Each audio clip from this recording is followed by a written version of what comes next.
Assalomu alaykum Do'lar BD YouTube kanali a'zolari. JavaScript darslarimizni davom ettiramiz. Bugun 10-darsimizga yetib keldik. Bu darsimizda ko'rib chiqadiganlarimiz mass objekti, ya'ni matematik hisob kitoblar uchun ishlatiladigan mass obyektiga yetib keldik. O'tgan safar numberslar haqida tanishib chiqqandik va numberslarni qanaqa qilib foydalanish va ular ustida amallarni, operatorlarni ko'rib chiqqandik. Endi bu darsimizda mass obyektini ko'rib chiqamiz.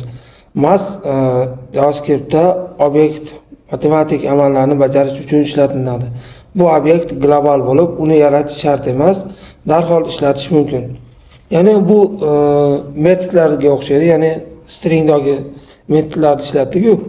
Shular kabi foydalanib ketsak bo'laveradi. Ya'ni uni biz chaqirish orqali foydalanib ketaveramiz. Xo'p, birinchisidan ketaveramiz. Bu joyda endi yozib qo'yganman misollarni. Undan oldin har biriga to'xtalib o'tadigan bo'lsak, mass obyektining asosiy funksionalliklari, ularda birinchisi raqamni yaxlitlashdan davom etamiz. Ya'ni raqamni yaxlitlashdan boshlaymiz deganim. Mass.round desak, eng yaqin butun soniga yaxlitlaydi. Qarang, buni men ko'rsatadigan bo'lsam. Xo'p, misol uchun kommentariyga olamanda bizda raqam bor. 4 5. Shuni eng yaqiniga yaxlitlaydigan bo'lsak, matematik jihatdan bu necha bo'ladi? 5. To'g'ri, keyingisi misol uchun 4 3 bo'lsa, bu matematik jihatdan eng yaqini qaysi bo'ladi? To'g'ri, 4 bo'ladi. Agar 4 7 bo'ladigan bo'lsa, matematik jihatdan bu nechaga yuradi? Kommentariy qilib qo'ysam, bu 5 ga. Shuna qilib eng yaqiniga qarab yaxlitlaydi. Ya'ni 0,5 va uni yuqorisiga nima qiladi? Bitta oldiga yurgizadi, to'g'rimi? Oldiga 0,5 va uni pastidagicha bitta orqaga. Shuna qilib ishlaydi bu ham. Misol uchun bizda bitta raqam bor. Nam deydigan bo'lsam, shuni misol uchun 13.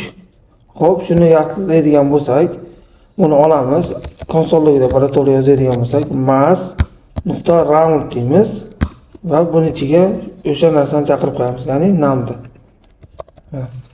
Chaqirib qo'yadigan bo'lsak, endi o'tamiz buni go live qiladigan bo'lsak, mass obyekti.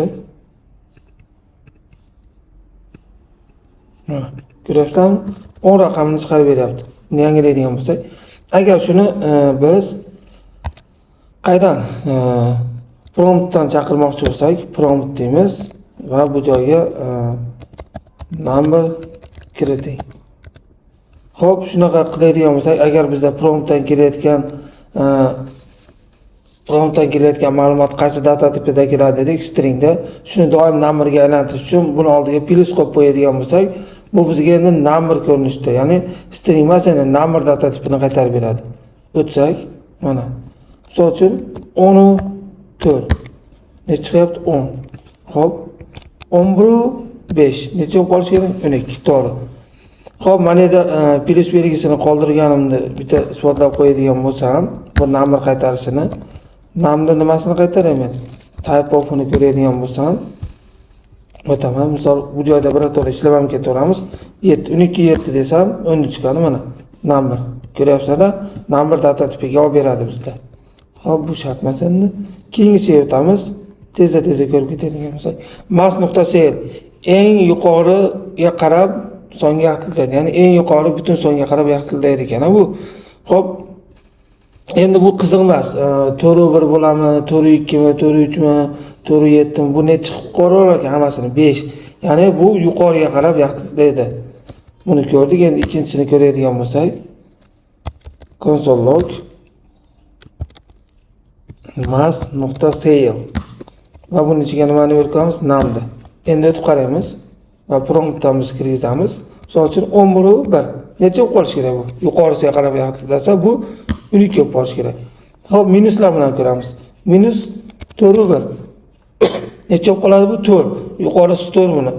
Raqamlar 0 ga qarab intiladi-yu, minuslarda. Mana 4. Ko'ryapsizlar, shu ko'rinishda ishlatishlaring mumkin. Endi mass.floor sonni pastga qarab butun songa yaxlitlaydi. Endi bu pastga qarab floor. Buni ko'radigan bo'lsa, bu yuqoriga edi. Bu endi mana 4,5 bo'lsa ham 4 qilib qo'yadi, 4,3 bo'lsa ham 4, 4,7 bo'lib qolsa ham 4 qo'yaveradi bu. Chunki bu pastga qarab yaxtitlaydi. Mass nuqta floor. Va namni oladigan bo'lsam, nam promptdan bayda ma'lumot olib kelib beradi buning ichiga. Xo'p, misol uchun 14 necha bo'lib qolish kerak? 14. Xo'p, 14 9. Mana necha bo'lib qolish kerak? 14. Ko'ryapsizmi? Pastga qarab yaxtitlayveradi bu. Misol uchun 4 9 necha qoladi bu? 5 qoladi mana. Minusdan 5. Ko'rinadimi? Pastga qarab yaxtitlaydi bu. Keyingisi mass nuqta trunk. Butun qismini ajratib oladi, kasrda olib tashlaydi. Ya'ni trankda qarab, trankda mana kasrda shuni olib tashlaydi, necha bo'lishidan qat'iy nazar shu o'zini qoldiraveradi. Minusda bo'lsa ham, ya'ni minusdaligida bu floor bilan farqi nima deydigan bo'lsa, misol uchun 4,9 dedik, bunda necha chiqarib qo'ydi? 5 chiqarib qo'ydi minusdan. Bu unaqa qiymatda -4 chiqarib qo'yadi. Tushunarlimi? Mana misol ko'radigan bo'lsak, trankda shu farqi bor. Ya'ni kasr qismini shunday qirqib yuboradi bu. Olmaydi. Mass nuqta trunk. Va namni beradigan bo'lsam, o'taman. Mana o'sha joydan isbotlaymiz 4,9. Nomi -4,9. Mana -4.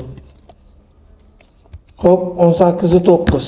Ko'ryapsan 18, ya'ni kasr qismini shunchaki qirqib yuboradi bu trunk. Keyingisi bizda yana davom etamiz. Maksimum va minimum qiymatlarni qaytarish uchun foydalanamiz. Xo'p, bularni ko'radigan bo'lsak. O'taman. Xo'p, men shunchaki konsollogda emas, shu ma'lumotlarimizni yozib olamiz. Misol uchun let nam 2 teng 10. Xo'p, let nam 3 teng 11. Shundan ko'paytiradigan bo'lsam nam 3, nam 4, 5, 6. Har xillarni yozib chiqaman. Misol -141.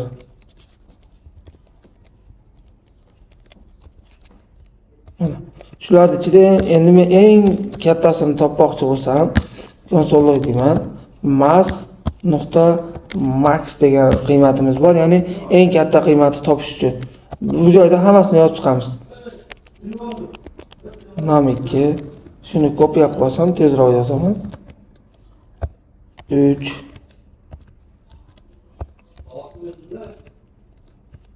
Ctrl Z 4 bo'ldim. 5 bizda nechta 6 tami? 6. Endi shu joyda raqamlarimiz kelaveradi. Mana bitta o'zgaruvchilarga oldim. Misol 10, 11, -141, 1981, 101. Bu joyda eng kattasi bizda qaysi hozir? 1981. Endi buni ko'radigan bo'lsam, hozir bizga kerak emas. Xo'p, nimaga bu ishlar? Mana ko'rlangan 1981, ya'ni eng yuqorisi qaysi bo'lsa o'shani oladi. Misol uchun buni 5 ta bir qilsam, endi bu eng yuqorisi bo'ladi bizda. Xo'p, shu ko'rinishda biz maksimum sonlarni topishimiz mumkin. Xo'p, endi minimum sonlarni topmoqchi bo'lsam, mass.min. Minimumlarni topmoqchi bo'lsam, shu ko'rinishida hammasini olaman va minimum raqamlar chiqaraman. Ko'rlang, minimumi bu endi. Agar bu ko'rinishda yozmayman desalar, ya'ni raqamlarni ichiga ham yozaveraman desalar, farqi yo'q bunda. Biz shunchaki bitta o'zgaruvchiga oldik va o'shalarni yozib chiqdik xolos. Mana misol uchun 11 yozing. Har xil raqamlar yozib tashlaydi mana.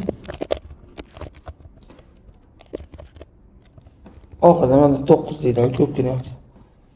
O'tsam mana bu raqamimiz bizda eng yuqorisi ekan. Shu ko'rinishda maksimum va minimum qiymatlardan foydalanishimiz mumkin. Bular bizga keyinchalik juda qo'l keladi. Bulardan ham ko'p foydalanamiz. Keyingisi bizda tasodifiy raqamlar, ya'ni tasodifiy 0-1 oralig'ida chiqarib beradigan mass mass obyektini o'zini funksionalligi bor. Shundan foydalanamiz. Misol konsolga desam, mass.random, ya'ni 0-1 oralig'ida random som chiqarib beradi. Mana ko'ryapsizlar hozir 071. Mana har safar yangilasam menda yangi raqamlar qaytarib beryapti. Shu ko'rinishda mas nuqta randomdan foydalanib random sonlar chiqarsam bo'ladi.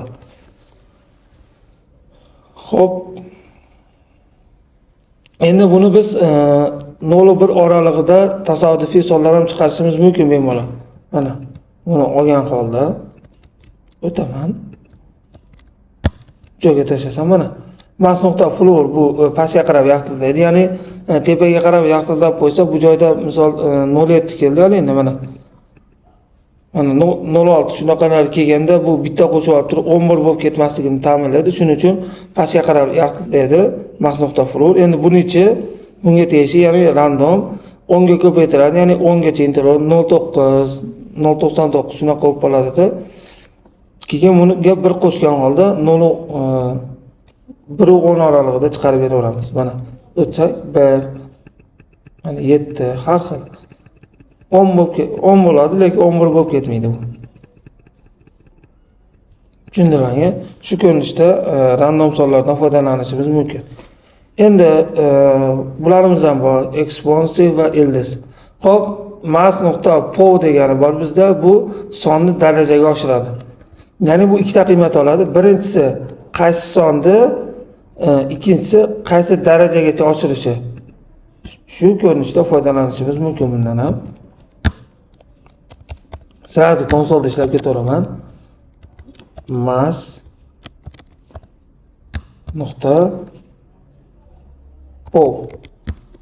Xo'p, misol uchun 2 ni men bilmoqchiman.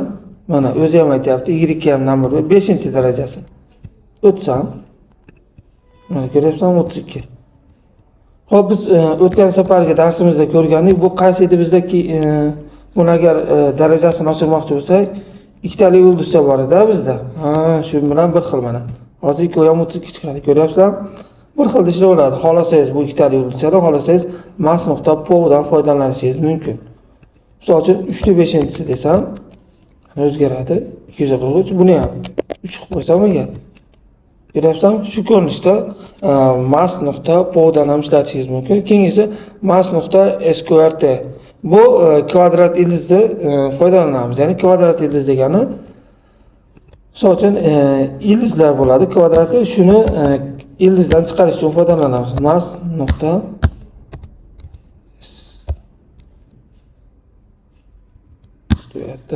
Misol uchun 16 desam, bu necha? 4 kvadrati bo'ladi. Shuning uchun 4 qoladi bizda. Mana, ko'ryapsizlar? Bu ozgina matematika talab qiladi. Mana 3.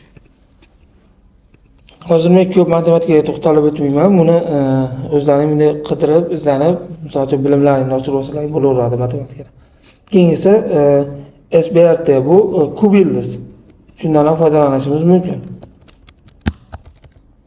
Agar shunaqa joylari kelib qolishi mumkin desizlarda, shuning uchun bularni ko'rsatib ketyapman. Ya'ni doimiy shunaqangi narsalardan foydalanasiz degani emas bu, lekin kelib qolganda foydalanishlaring yaxshiroq bo'ladi. Ya'ni sizlarga shularni o'tib ketganim ma'qulroq. 27. Misol uchun bu nimani? 3 ta kub ildizi mana. 3 ta kvadrati bo'ladi va kub ildizdan chiqarsak bizda 3 qoladi. Misol uchun 2 ni kub ildizi 8 bo'ladi. 8 bo'lsa, endi hozir 2 qoladi. Ko'ryapsan? 2 kere 2 4, keyin yana 2 ni ko'paytirib 8. Xo'p, yoddan belgilarni.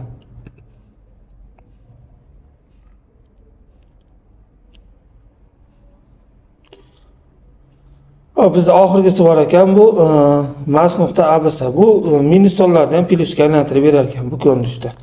Shuni olib turib bitta ko'rib beradigan bo'lsak, buni ham oxirgisini bizda. Xo'p, o'tamiz. Va mana bizda 10 raqamini chiqarib berdi. Xo'p, shu ko'rinishda mas obyektlaridan foydalanishimiz mumkin. Mas obyektlar yordamida matematik amallarni oson bajarishimiz mumkin. Ya'ni matematik amallar kelib qoladigan bo'lsa, bizda bu juda ko'p foydalanadi. Misol, random sonlardan foydalanamiz kurslarimiz davomida keyinchalik. Misol, pow bo'lishi mumkin, sqrt bo'lishi mumkin. Keyin mas va maksimum va minimum sonlarni aniqlashdan ham foydalanamiz. Ya'ni bu ko'rinishdagilar bizga ancha foydali bo'ladi. Ya'ni o'zimiz yozib, misol uchun logika qilib o'tirmasdan ham shu ko'rinishdagi mas.max va mas.minlardan foydalanib ketishsak ham bizda ancha ishimiz tezroq bitadi. Xo'p, sizlar buni yana ham ko'proq ishlab, yana ham o'zlaring ustida ishlab mustahkamlaysizlar degan umiddaman. Keyingi darsda ko'rishguncha sog' salomat bo'linglar.